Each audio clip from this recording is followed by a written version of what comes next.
Yo, I'm Brendan, and sometimes debt makes you money, even debt on a depreciating asset like a mom car. And today I'll share the very simple way that we made a profit by taking out a loan to buy my wife's car. So here's what we did. Following everyone's financial grandpa, Dave Ramsey's advice, we saved up cash to buy my wife a larger car once we had our second child. So for years, we transferred money into a dedicated savings account that was called Next Car, and so we'd be ready whenever that day came. After we decided which car to buy, we planned to take delivery of it, write a check, and then ride off into the sunset, right? Like the simplest thing, doing exactly what Dave Ramsey says, avoiding debt. And so our plan to pay cash made sense until we found out there was a better plan. Instead of writing a check for the full balance of the car, which was like $35,000, we decided to take out a loan. We went to Ford Credit. We put our $5,000 down payment in, and it's at this point that Grandpa Dave would have thrown up in his mouth a little bit. But sometimes we have to diverge from the expert opinions to make more money. So what's the reason for doing this? Why would you just take out a loan when you have the cash already? The reason we took this detour was because Ford was incentivizing the rate heavily if you went with a 3-year term for the loan. So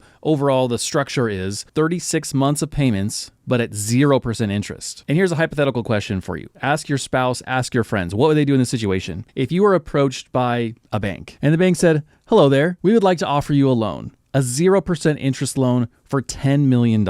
Would you take it or not? Because all you have to do to profit in a 0% interest loan situation is make the tiniest little bit of a gain, right? You just need like a 1% APY or even a 0.5% APY and you'll come out on top. I absolutely would, because I'm confident that if I had that money that's totally interest free, then I could turn a profit out of that. And in the situation with my wife's car, we made more than just a tiny profit on the cash that we'd saved to buy the car. So the price was $35,000. We put $5,000 down, which meant we had $30,000 in cash just sitting there to do something with for the next 3 years that would increase its value and justify having taken out this loan. And if you watch my videos before, then you know what my preferred method is to take some money and turn it into a bigger amount of money. We invested in the stock market. And I want to share with you exactly how well it performed. Well, over that course of 3 years with the money invested and then just closing our eyes to it, right? We're not day trading. We're not picking stocks. We're not working on this thing. We've just thrown the money into that place. It is doing its thing and we do nothing else. We grew that 30 grand by over $8,000 in 3 years. And not only that, we kept our cash. If you think about it in terms of having that money still available for your life, that would have been extremely helpful if something came up that required a lot of cash. Like what if some kind of